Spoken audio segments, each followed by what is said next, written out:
graduate school together. We were in each other's weddings. We shared the birth of our children. We supported each other through many job changes, divorce, remarriage. We coached and taught together at Sonoma State, played on city league teams together, and in general shared our lives for 70 years. Clearly, Bill was a mentor to and for many of his student athletes and fellow coaches. For others, Bill was a role model who demonstrated the character traits needed to become a successful coach and man. He was dependable, he was supportive, he was honest, he was prepared, and he was loyal. And these are each terms that help to identify some of the main cornerstones of Bill's character. His strong belief in God, family, and friends were at his core. Bill Trimble was not my mentor. He was not my teacher. He was not my coach. My relationship with Bill was not limited by the definitions of those terms. We essentially grew up together. We were young boys learning to become men. We were friends. Marilyn Dietrich said, define a friend in the following manner. It's that friend that you can call at 4 a.m. in the morning. I got many calls from Bill late at night. Not necessarily 4 o'clock, but pretty late. Over the years, there are numerous times when we would be talking late into the night about schools, athletes, friends, family, and our kids. Eleanor Roosevelt said, many people will walk into and out of your life, but only true friends will leave footprints in your heart.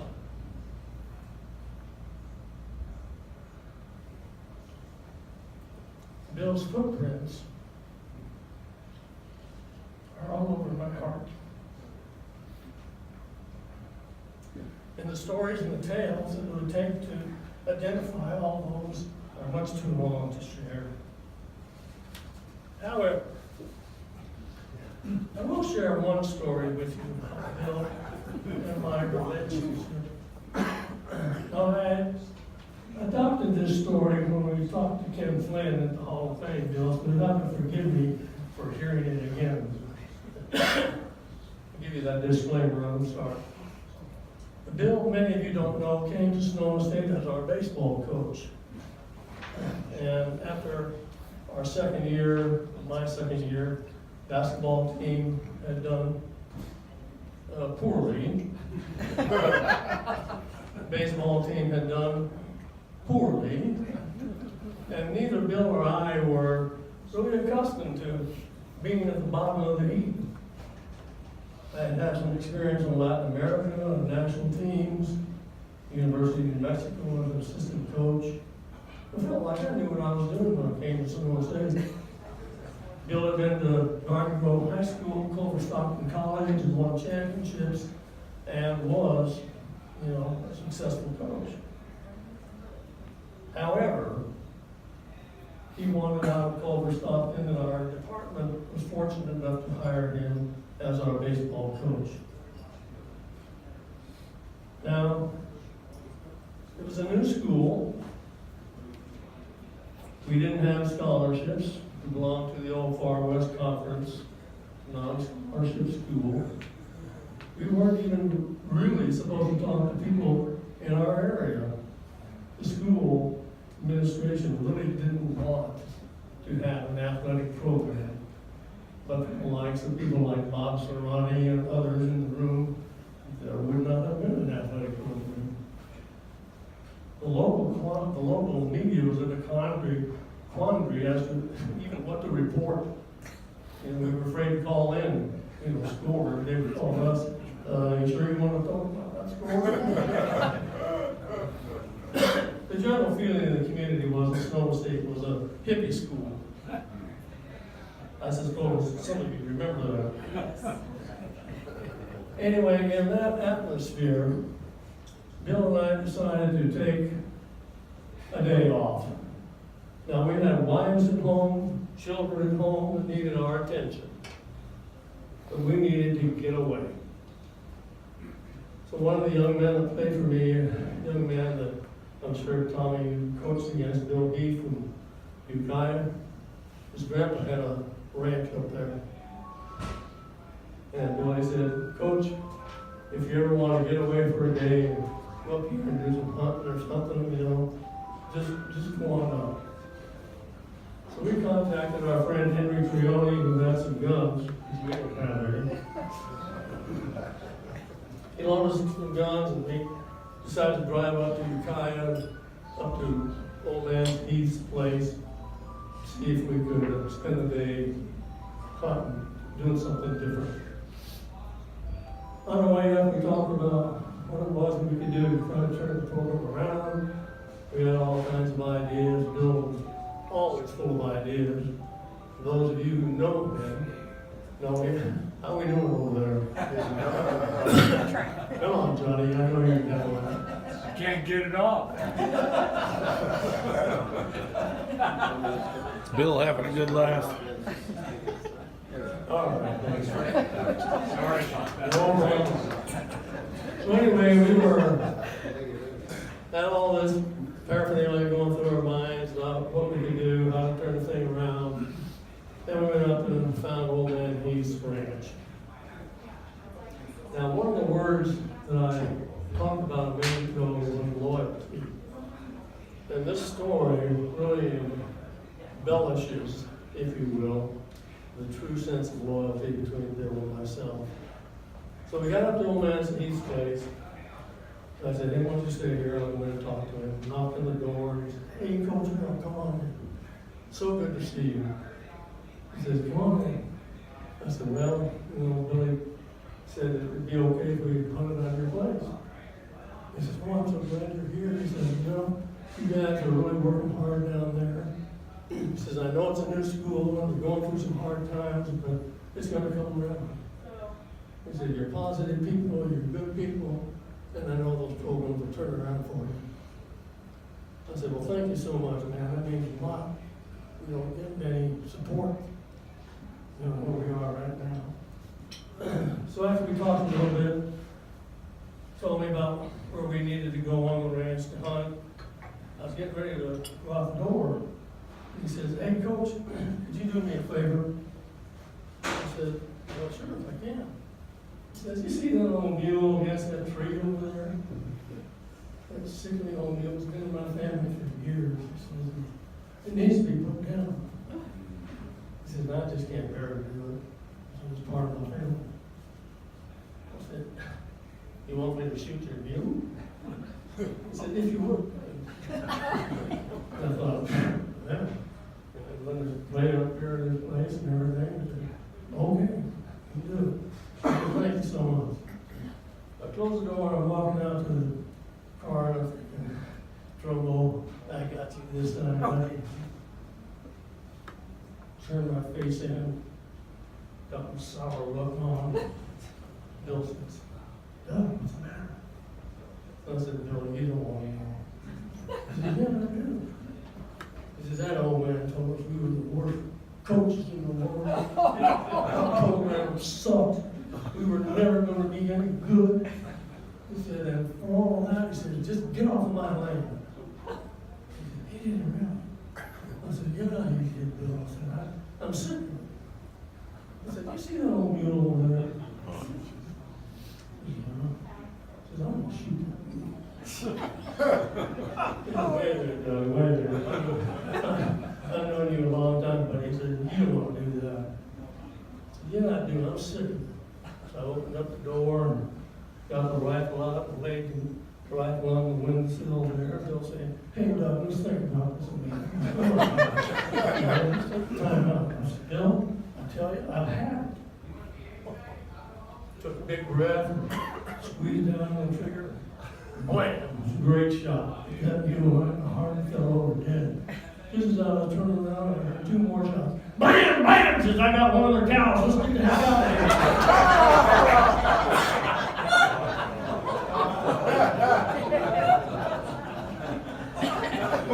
That's loyalty, boy.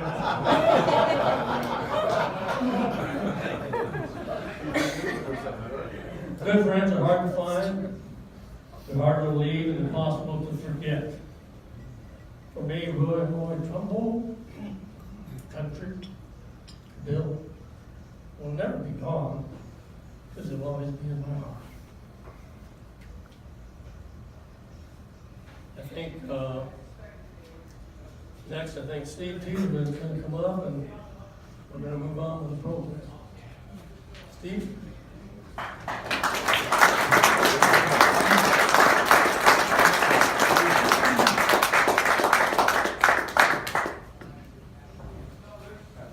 Two players.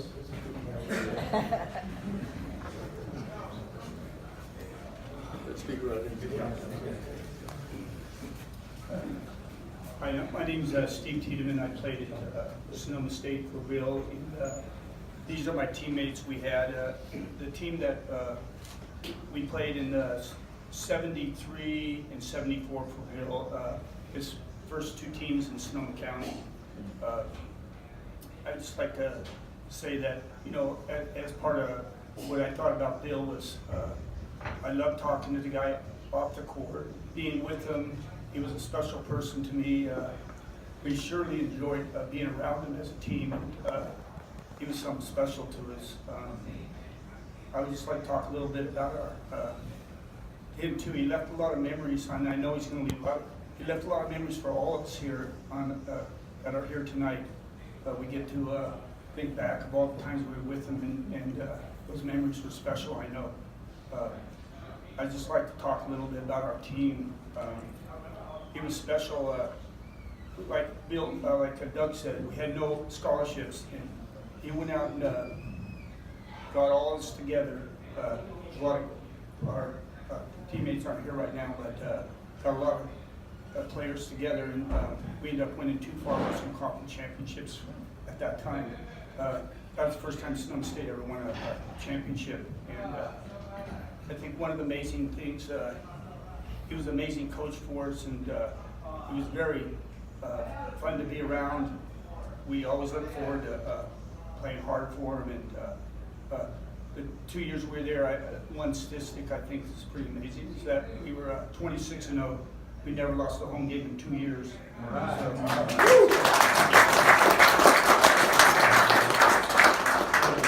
And we thoroughly enjoyed being around him as a coach and as a human. I have a couple of short little things that I remember about Bill. He put on probably the best summer league I ever can remember. We had guys come from Santa Clara, Cal, guys like Bill Duffy, Quentin Daly from USF, Matt Demare from Cal. It was an unbelievable summer league he put on. And I can remember one time, Bill had a great sense of humor. And one time I came to I was supposed to have a 6 o'clock game. They went like every hour and 15 minutes. And I showed up like at 7:30, and he saw me come in the door with my bag, and he started laughing like hell, and he came running over to me and goes, "T, where the hell you been?" I go, "Well, our game's at 8:30. He goes, "No, you missed it." And he was cracking up the whole time when he was running over there. He knew that I messed up, but I can still see his face because he always had a great sense of humor. And so that was one of the stories, but it was pretty cool. And I always remember Bill, you know, as a human, the guy was unbelievable to be around. And I loved the way that he could capture an audience, the way he could talk. And it was always amazing to be with him when he talked. It was a lot of fun to listen to him. I'd like to let George want to go say it to him, and then Jim, maybe. Okay, George Shandelmeyer Jr. I was on the 72-73 team and had the honor of being the captain of that squad, and we had an excellent season as this following season was. But I remember about 6-7 years ago, one of my daughters had a Girl Scout all-day affair in Rohnert Park, so I dropped her off and I said, I'm going to go over to the college, and it had completely changed. It was used to be out there were no houses out around it, and now it was totally covered and surrounded. But I went, parked, went into the athletic facility. It was open for some reason. It was during the summer. And I went in, walked into the locker room. There were the old showers, the circular showers had not changed in 40 years or 35. And one of the things Bill managed to get for us, I think he upgraded the locker room. He got indoor-outdoor carpeting placed there, which was an amazing achievement given the budget that the college at that time had. But anyway, I went into the room where we had the first meeting. He was in there with Dave Castleberry, and Dr. Doug was there also, and he started talking to us about the upcoming year with the great enthusiasm that he always had, and we're going to be great. And he had assembled players from all over different locales. For some reason, he was able to induce us to come there. And so he was very positive about the upcoming season, and he showed us some grainy 16mm film of his previous coaching. What was the college in Missouri? Culver Stockton. And you could see how much the love that he had for those players and how much respect he had for. And I was thinking maybe someday he would look on us with the same affection that he did with those players, and I think he did. But it was a great honor to play for him, to know him, and may he rest in peace.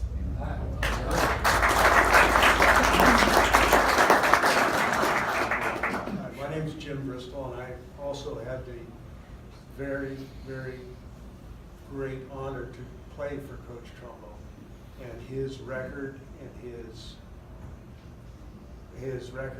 his travels are so exemplify with the man that he was.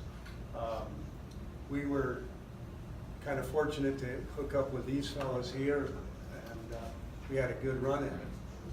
I'll tell kind of a funny story about how I came from a high school with two of our teammates, Dan High, who has passed away unfortunately 7 years ago, and he was a great team player, and Bill Beelander, who wishes he could have been here today, but he's had some health problems and he couldn't travel, so those two would certainly Coach Trumbo. And kind of, I guess, a funny story about how we all got together. Coach Trumbo had recruited us down at Grossmont College. The three of us played together in high school. And I went away my freshman year to Oregon, and then I came back, and our high school coach had become coach at Grossmont.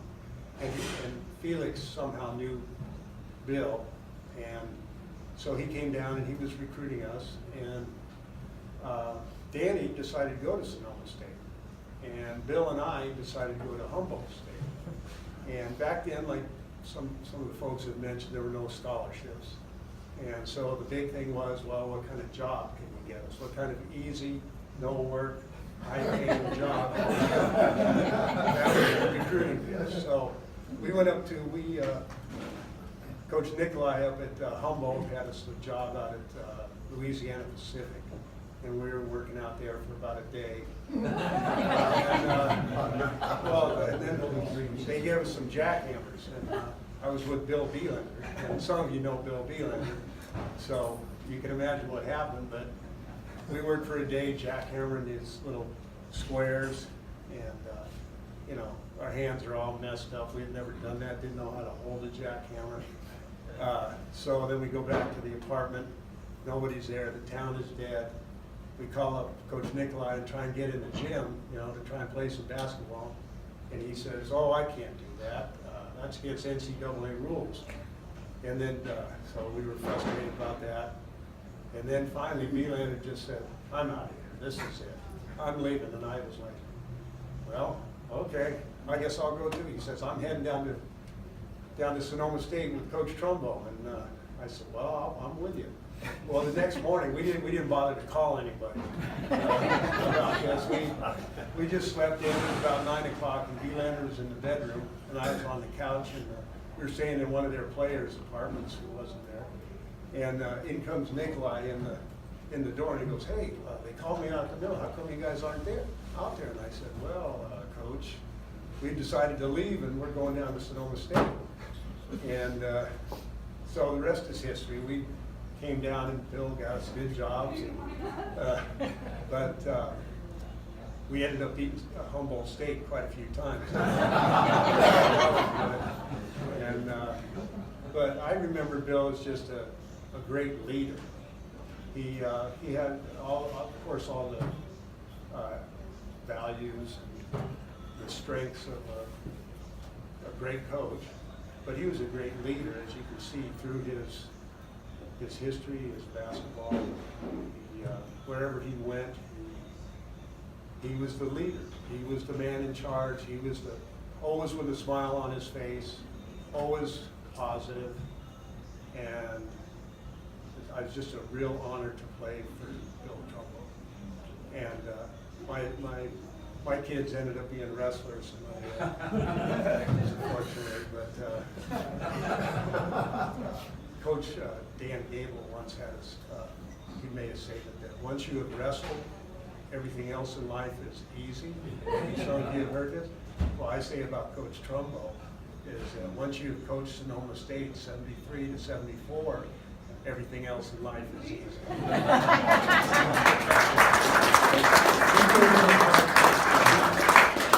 Well, thank you. Well, you probably didn't know we were getting 4 up here. You thought you were getting 1. So I'll make it pretty quick. I could talk about Trum, Bill, Coach for a long time. He's not only my coach, he was my employer when he had the shoe store. I worked for him there. Also assisted him at JC. It's great to see so many of his ex-players here. You guys all know how important you were to him and to me. So it's great to see all of you. Brings back a lot of great memories for Bill. When I think of Bill, I think of special. I think whatever he did, it was always special. He was a special coach. He was a special mentor to me. I coached for 31 years, and he was a mentor to me. I used a lot of his stuff every day in practice. I didn't do that. One thing I probably should have done that I didn't do is got the towel out. Because I don't remember Trumbo getting too many teas, and I got a lot of them. So I probably should have that towel in my mouth. What else could I describe? It was fun. Even though his practices were demanding, especially at Sonoma State, the JC guys had a bay. They were on a little teeny court, about 80 feet long, 40 feet wide. We were on a real college court. They're much longer, much harder to run from one end to the other. So you guys looked out. But he made it fun. I think one thing we all had in common, Alice and Bill, is we had a great passion for the game. He had a great passion for the game, and he instilled that in you and even built it up even more. I think we were great. We had a good record. We were good teammates. We didn't have anybody that wanted to be the top scorer. We had Tiedemann could have scored 30 a game. Gabe Heinrichs could have scored 30 a game if they wanted to, but they didn't. They knew that everybody needed to have a feel for the ball. Sort of like the new way the Warriors sort of play, share the ball, and not one dominant guy out there. I'm not comparing us to the Warriors. Go ahead. At least the guards. But I guess what I'm saying is maybe I think that team was a little before their time. I think we averaged like 80-something points a game with no three-point line, no shot clock. So it was fun to play for him. He was a great coach and a great person in my life. Thank you.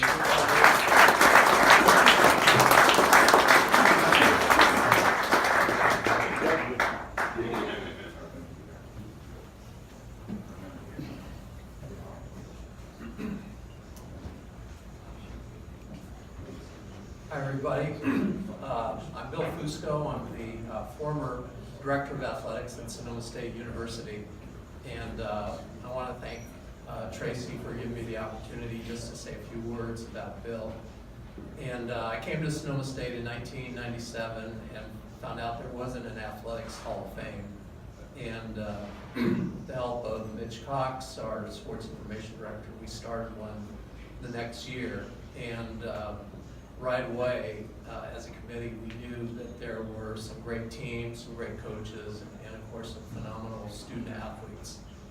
And so we started off, and just seeing the team members up here, two of our Hall of Famers, Tom Fitchie went in 1999, Steve Tiedemann went in 2002, and then Bill Bielander, took us a while to get him up to Northern California, but we got him in 2013. But the one thing that I always thought was important was to have both of these teams, the 72-73 team and the 73-74 team, go into the Hall of Fame as teams because they did such an amazing job. And think of it, 2 consecutive conference championships, 2 consecutive NC2A postseason appearances, never lost at home, all these phenomenal statistics. But more importantly, just the individuals on the team and the coaching staff were all of Hall of Fame caliber.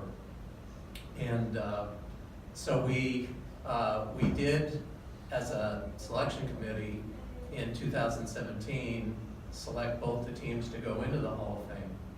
And the date was scheduled approximately a year ago on October 28th, 2017. And unfortunately, the events of October 8th, the fires canceled our event.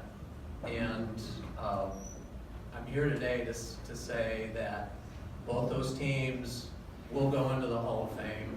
The university hasn't rescheduled the actual event, but you can be assured that both those teams deserve the honor, and they will get that honor eventually. And I was fortunate enough to get to know Bill as a fellow athletic director when he started out in Monterey Bay. And they hardly had any kind of a budget, and Bill was doing everything. And they were transitioning from an NAI program to NC2A Division II. And Bill did that also at Hawaii Hilo, and he was doing it at Monterey Bay. And take my word for it, it's a real tough job. It was a tough job, and he laid the foundation for that program. And I thought of one funny story that kind of characterized Bill's hard work, and that he rolled up his sleeves everywhere he went and got the job done. Kirby Gary, the current athletic director at Monterey Bay, started out as an assistant athletic director, and a couple of years after Bill left Monterey, he came back to the campus and walked into Kirby's office, not knowing him that well, and sat down and said, "So how many guys do we have to hire to replace me?" And he couldn't answer that because they had hired quite a few people to do what Bill had been doing. And of course, the program got to Division II, and Bill certainly laid the foundation for that. But on behalf of the university, even though I'm not there, I just want to express to Bill's family and to all his former student athletes, friends, associates, what a special person he was to the university. And he went into the Hall of Fame in 2008, and he really created a legacy with his 2 teams and what he did for the college at the time, and we'll never forget that. Thank you.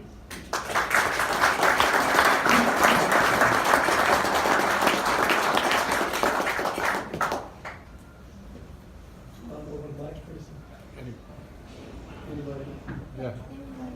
Anybody else like to speak? Feel free. Hello everyone, my name is Jim Forkham, and although my family and Bill's family had been friends for many years prior, I actually didn't meet Bill until that playoff game in Riverside. And I was there. I was coaching in high school in Riverside, and was really thrilled when my parents called and told me that Bill and his team from Sonoma State was coming down to play in Riverside. And I went to the game, and you couldn't help but be impressed. And of course, in seeing Tom and Steve and Bill Bielander, those guys just played so hard, played so well. They came so close UC Riverside ended up winning that game, I think by 2, but who remembers that?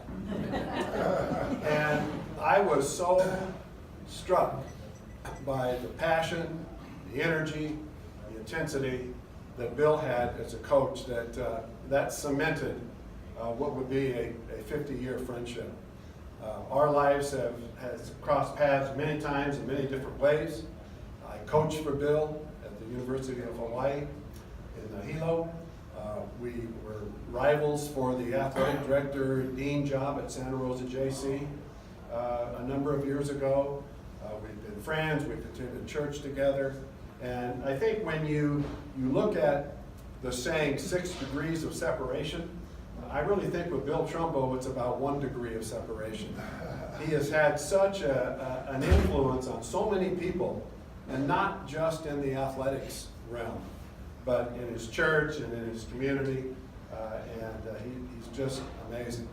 And I wanted to correct one thing that Doug Earl said, and that is that it wasn't a rumor that Sonoma State was a hippie school. That wasn't a rumor. Bill got me involved in working basketball camps at Sonoma State, and I probably spent about 15 summers up at Sonoma State, at least 2 or 3, 4 weeks of summer working camps, and so I know firsthand.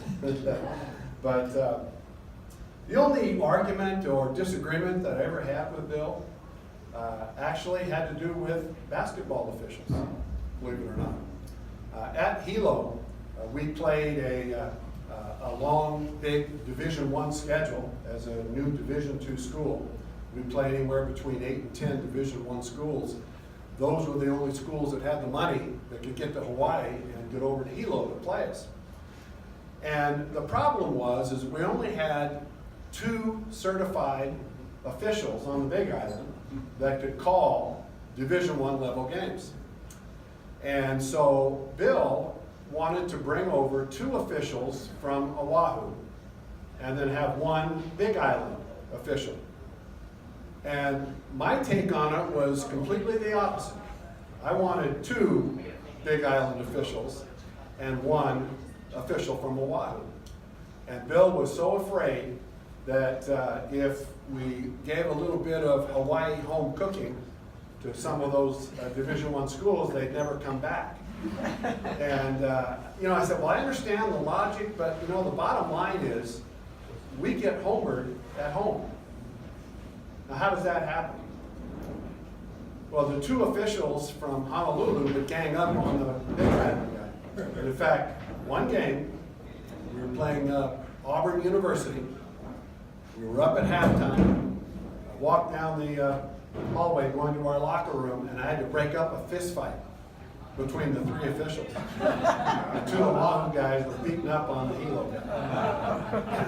And it was an incredible thing. But I could never get Bill to change his mind. He was steadfast that we're not going to homer those teams when they come in. So I used to complain to him all the time.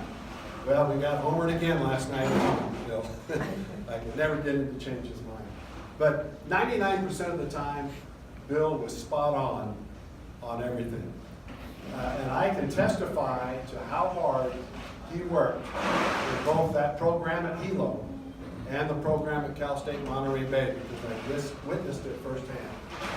Bill would cook hot dogs, he would sell popcorn, he would sweep up after the games, whatever it took to elevate that program and to give his coaches a chance to be successful.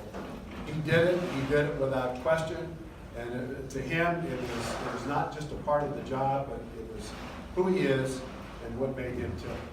And I'll forever be grateful to Bill for giving me the opportunity and my family to go to Hawaii and to work with him there at the university. And I think, like all of you, I miss him dearly already. Thank you.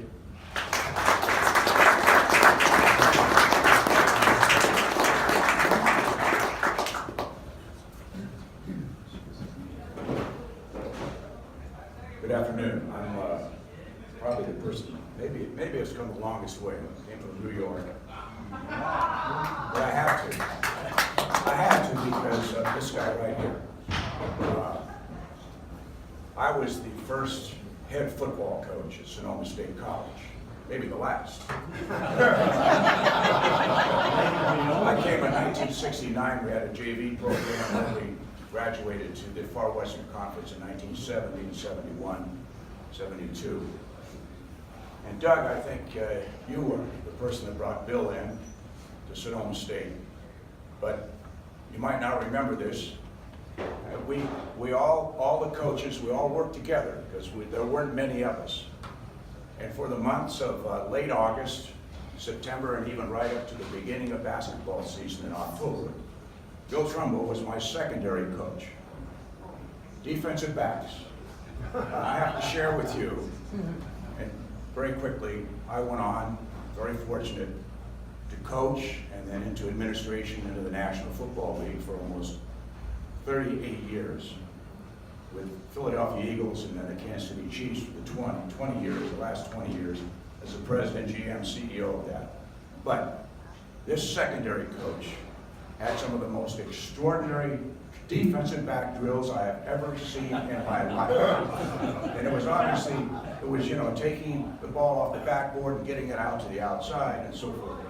And I will tell you this, our secondary, I think, led the Far Western Conference each year in interceptions. And I have to thank Bill for that. He was an outstanding football coach. As I know, most of you are basketball oriented. But what a tremendous person. I just want to thank Tracy and Doug Earl for letting me know that you are going to have this wonderful service today. I would not have missed it. I last saw Bill less than a year ago in Hawaii. My wife and I were going through on a cruise ship, and we spent some time with he and his lovely Lori. My wife's name is Lori. But this man was, and you've already said it, and I can tell you, in this room, you feel it. He was extraordinary to every single person that he ever touched. There wasn't a philanthropic endeavor that Bill was not going to get involved in. There wasn't a clinic, basketball or football. I can tell you this, after I left the Chiefs, I was 7.5 years as the chairman of USA Football, all youth football in our country. And I went to Hawaii a couple times. Every single high school Hawaiian football coach loved Bill Trumbull. He had fabulous clinics, helped raise money, and as you said, he would do anything and everything to help him. A most extraordinary person. And like you, Doug, I'm proud to say that he was my friend. A long-time friend. 1970, 71. I remember some of you basketball guys, and you guys were good. And we weren't real good, but we worked hard at it. And yes, we were Sonoma State hippies. We went to UC Davis to play them, and they were undefeated. Really fine. Jimmy Sober was the head football coach, became athletic director. I don't know if you remember the name. Terrific football team. At halftime, as we came off the field, we had to run through their band. And they said, "You hippies, you winos, we're going to kick your ass." Boy, you talk about inside a football team. I didn't have to say one thing at halftime. We kicked their ass. It was great. Sonoma State was where I started my coaching career as a head football coach. And it was a unique experience. Doug, you said, we started with very little. Henry Trioni, he was fabulous to us. Football, he was a part owner of something called the Oakland Raiders that I hated after I went to the Kansas City Chiefs for 20 years. But a great place. I have 3 brothers, there's 4 of us. All 3 of my brothers and their wives have lived some time of their life here in Santa Rosa. It's a great place. I'm very, very pleased to come back. Listening to your stories, looking at these pictures, they bring back such memories of such a wonderful human being. And I know that he's here in spirit. In the NFL, I spent a long time looking at players, scouting. You try to measure everything. You try to measure their height, weight, size, speed. You do the same thing in college, basketball, NBA. The one thing you can't measure, you want to, but you can't do it, is the size of a man's heart.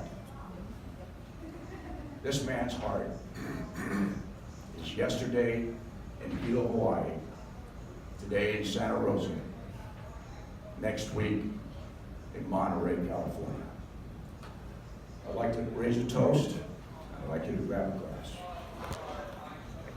To Bill Trumbull, may the shrine of friendship never say die. May the wine of friendship never run dry. Bill Trumbull, thank you for coming our way. Thank you.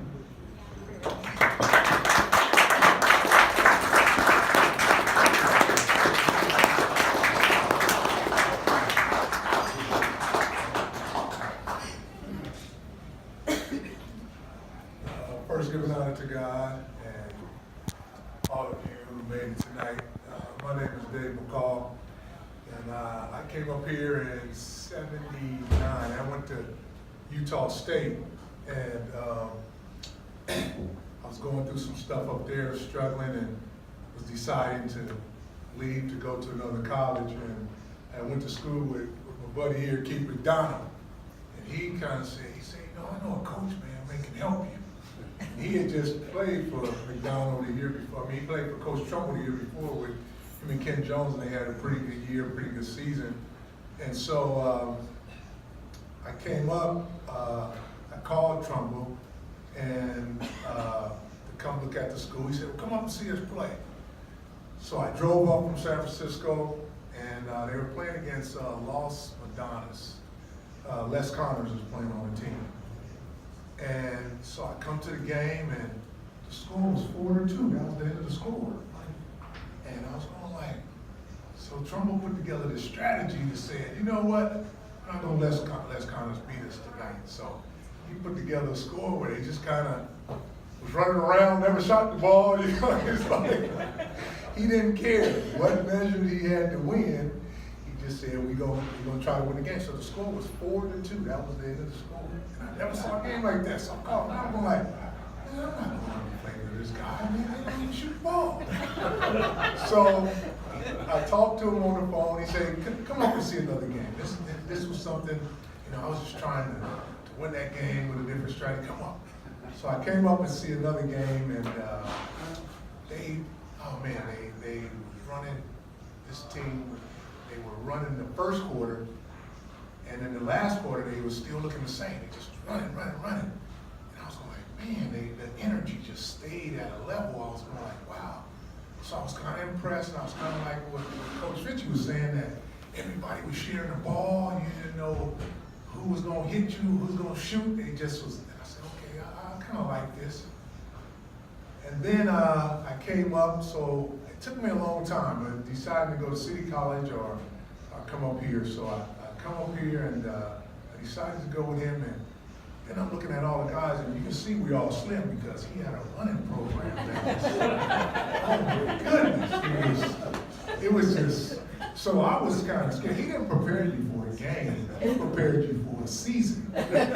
So it was like, this running program, and I'm like, this guy trying to kill us. So that was actually the influence that he had on my life, preparing condition-wise to prepare yourself, because if you can prepare yourself for a game or a season, you prepare yourself for life.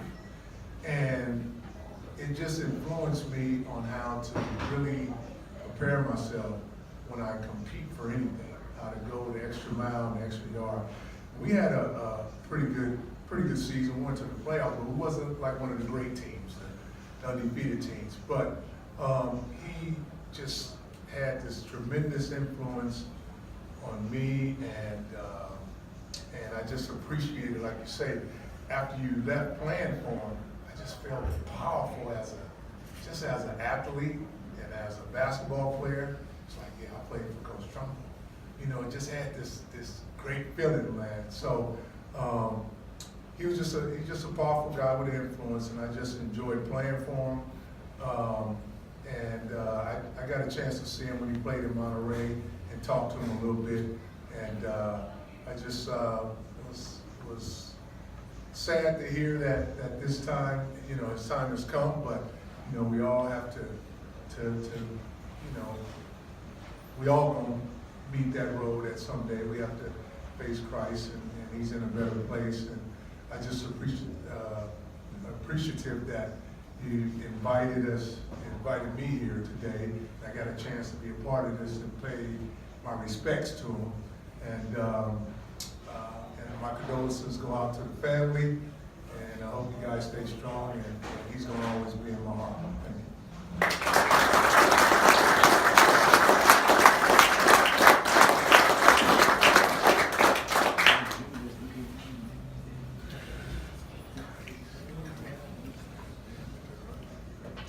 Hello, my name is Ken Jones, and I'm just telling you, to see everybody that I played with, Lumps, Lumpkins, Chapper, Mac, I haven't seen you guys in 30 years.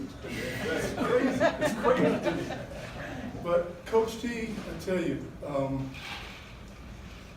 I can't put it into words what that man meant to me in the 2 years I spent with him and how it shaped my life moving forward. But I do have a story about Coach T. In order for me to be eligible in 1975, I had to take a summer course. And I think it was music appreciation. So I hated it, right? And towards the end of the course, I went to Coach and said, Coach, I don't think I'm going to pass this course. He says, what? He said, I don't think I'm going to pass, but I'm having trouble, And he says, come on, where's your teacher? So we walk across campus. I'm trailing behind him because he's got this walk like he says, Jonesy, don't say anything until I ask you a question. I said, okay, all right. So we walk in the guy's office. He lights in on the guy in a nice way, but he's just. And about 20 minutes later, he turns to me, Jonesy, you appreciate music, don't you? I said, yeah. He said, that's it. I think I got a D, and the rest was history. But Dave mentioned his running program. I have never been through anything like it since, right? McDonald always managed to miss the month of September with these fake injuries, but we won't get into that. But I went to him one day, a young guy out of the city, not experiencing anything like this before. I said, Coach, are you sure you're not the track coach here? Because we haven't touched the basketball. He said, no, you're not going to see a basketball until next month. So, okay. But anyway, it's good to see everybody. This man was instrumental in my life. To give a guy at that time in my life 2 years of discipline like that, it just led me on. So I'll miss him.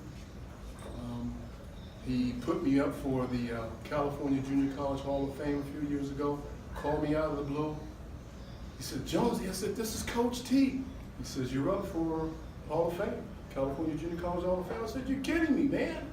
You're kidding me. It's been years. What are you talking, me? Yeah, so I met him down. He flew over from the island, met him in LA. He gave a speech, enshrined me, and that was the last time I saw him. But fantastic man. And I never will forget 75 through 77. Perfect years for me. Thank you.